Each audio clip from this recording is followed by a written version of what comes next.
Hi, I'm a Taurus. Have you ever wondered how long it takes to get to max energy? What does it take to be a top tier life skiller? Did I lock the door before I left this morning? For years I've wanted answers to these questions, but I've never truly found the answers I've been searching for. So with my previous BDO experience and a fresh new account, I decided to set out on my own journey to solve these unanswered questions. What? You, what do you, go back. What are you doing? Oh, okay. You quit. Okay, that's not really me. Sorry. Alright, go back to this thing. And lean back on it. Perfect. Awesome. The road to the top will definitely be long. I'll face numerous barriers and experience lots of failures. But little by little, step by step, I'll make it to the end. And so here we are, taking you with me on this journey to share my experiences and have a little fun along the way.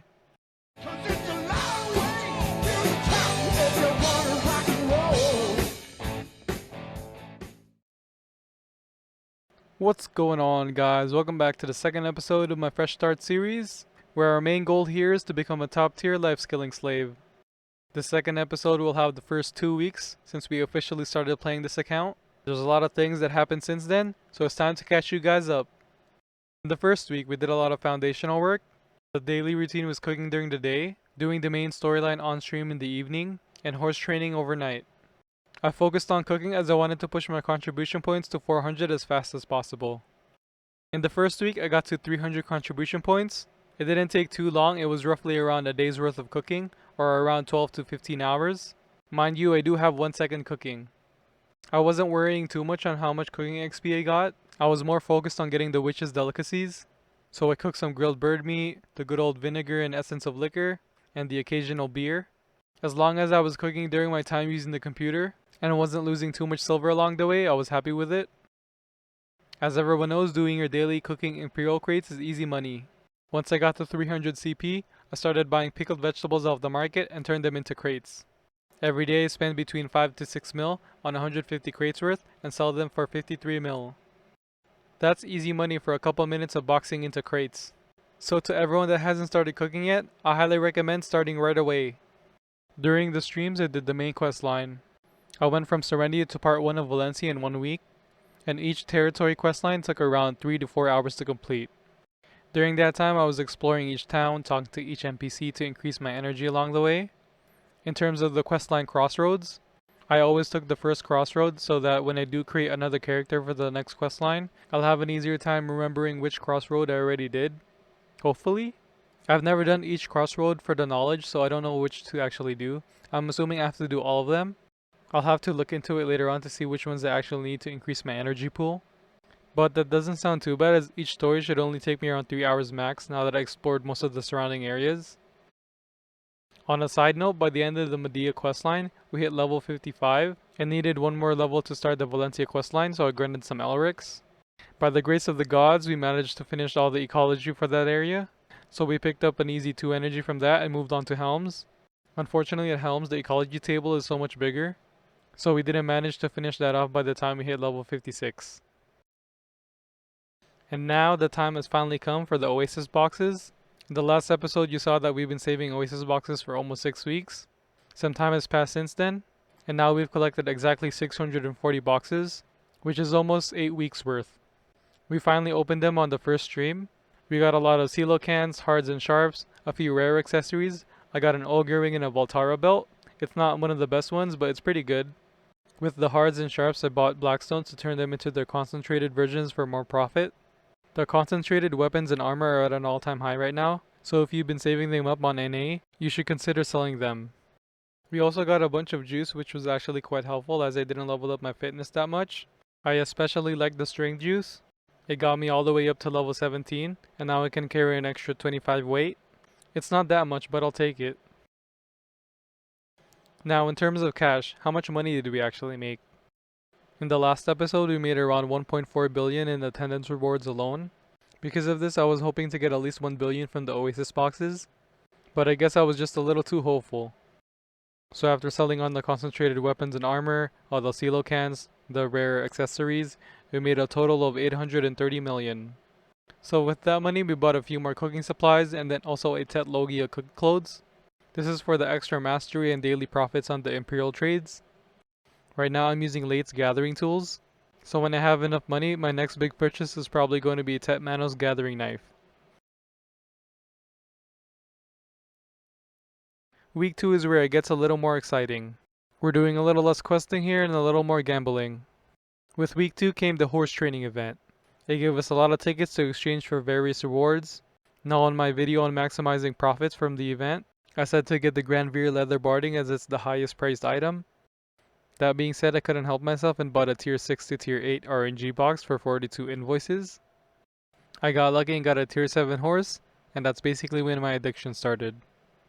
I got another box, and as luck would have it, I got a tier 8 horse. Now obviously the reasonable action here is to cash in your wins and stop, but of course we didn't do that and we bought 2 more boxes. The gods finally said no and they gave us 2 tier 6 horses and I finally cashed out.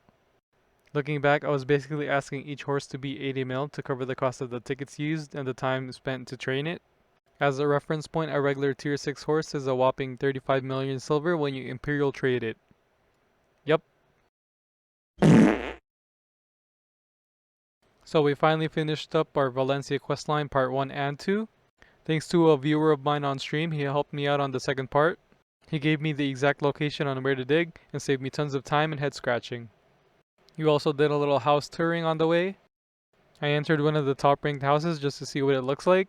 This was definitely a mistake as I got stuck in the ceiling for like 5 minutes before deciding to use the escape button. This is a PSA to all the BDO developers. For the mansions, you really gotta rethink your interior point system, or else the whole house is gonna look like this. Now the time has finally come to do some gathering training. While I was cooking, my guild popped the life skills buff, so I decided to train with the 50% life XP scroll on top of it. I also got the chance to use the new demi-heart tool for another easy 50% XP increase. It is a one-time use, so after I used up all the durability, I moved on to the Lates tools. I managed to get Artisan 1 in the first hour. I got Artisan 4 in the second, and I imagine it'll take around 2 more hours to get to Master 1. Once I get there, the plan is to gather meat until I have Trimanos accessories, and then continue on to power leveling. We did a little bit of map cleanup in Calphion and Serendia area just to get my energy a little bit up. I tried the Amity game for the first time and I was surprised to find out how much I actually liked it. It took me a second to learn what to do, but it was a lot easier than I expected. I imagine it'll be a lot more difficult for higher tiered NPCs, but for now I'll take this over grinding for ecology any day. On stream we also tiered up some pets. I had a total of 8 cats bought off the marketplace and leveled them up to level 10. I also did the same with the 2 free pets that we got from the main story questline. I got them to max level for a chance to roll on the gathering buff, but unfortunately none of them got it. However, we did get lucky on tiering them up. Out of the 5 exchanges, we got 4 of them to tier 3, but only one of them got the gathering buff. What we did get was 4 pets with increased fishing XP. I think the world is telling me to get guru fishing instead of 2k gathering, but obviously fishing doesn't make us the big money. So, we're obviously going to roll off all those. Sorry to all the guru fishers out there that want this buff, but we really need the gathering XP. It's the end of the week now and we decided to do that last push to get that 200 energy pool.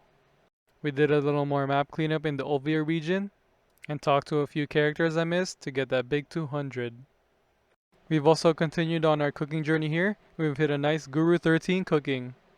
After turning in all those witches delicacies, we're now at a big 354 contribution points. So as of week 2, we're making a little over 70 million silver daily profit from the Guru Imperial crates. That's it for the first 2 weeks of gameplay, guys. We've got quite a bit done in these past 2 weeks. We hit 350 contribution, as well as 200 energy. We smashed a few pets, and failed a few gambles.